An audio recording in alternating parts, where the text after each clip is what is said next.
নমস্কার বন্ধুরা, দিলীপ চ্যানেলে সবাইকে স্বাগত। বন্ধুরা, পার্শে মাছকে বেগুনের একটা দারুণ স্বাদের রেসিপি বানাবো। তো প্রথম থেকে শেষ পর্যন্ত ভিডিওটা তোমরা দেখবে। তো পার্শে মাছটাকে তো ভেজে নিয়েছি। তো পার্শে মাছের গন্ধটা পুরো ইলিশ মাছের মতো লাগছে, এত সুন্দর গন্ধ।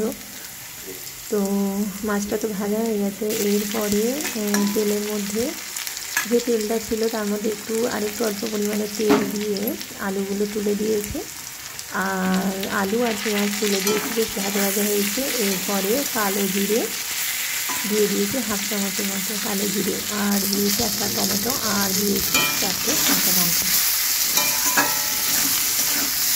তো দিয়ে ভালো করে সবজিটাকে নেড়ে নিচ্ছি। এরপরে বেগুনগুলো দিয়ে দেবো। তো তারপরে মশলাগুলো সব দিয়ে দেবো, ধনে গুঁড়ো, জিরে গুঁড়ো, হলুদ গুঁড়ো, লঙ্কার গুঁড়ো। লঙ্কার গুঁড়ো বলতে একদম সামান্য পরিমাণে দেবো, যেহেতু 4টে কাঁচা লঙ্কা রয়েছে, একদম সামান্য পরিমাণে, জাস্ট কালারের জন্য। তো দিয়ে ঢাকা দিয়ে দিয়েছিলাম। তো হয়ে গেছে।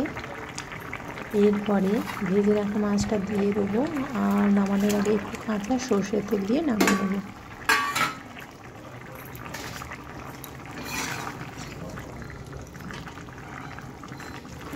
পার্শে মাছ খেতে কিন্তু অপূর্ব স্বাদের হয়, আর এর গন্ধটা খুব সুন্দর, পুরো ইলিশ মাছের মতো লাগে, খেতেও অসাধারণ লাগবে।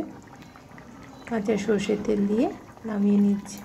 একদম সিম্পল রেসিপি, কোনো তেল ঝাল মশলা কোনো বেশি পরিমাণে নেই, একদম অল্প পরিমাণে কাঁচা লঙ্কা দিয়ে, জাস্ট কাঁচা লঙ্কা, কালো জিরেটাই মেন। তো খেলে কোনো অসুবিধা হবে না।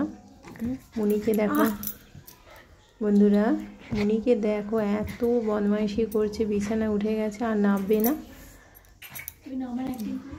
আরে চল চল চল চল।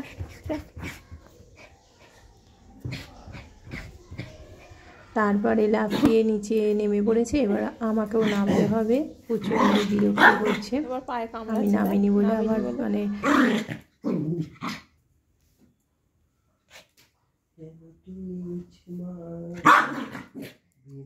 আমি আর নামবো না।